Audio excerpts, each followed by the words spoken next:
I don't know if you've heard of this, but I think there's a lot of you who still don't know about this super awesome technique. So the very first step we're going to do is select your full pattern design, and I'm going to be using BAM White. So just go ahead and generously apply polish all over that design. Scrape, then pick up, there we go, just like that. Now you are going to go to this plate and select whatever polish you want, scrape.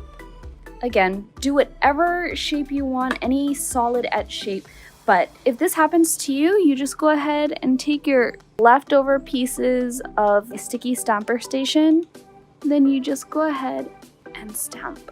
And again, guys, send me good stamping juju and check that out. And this is how you do it like instantly. It's so simple.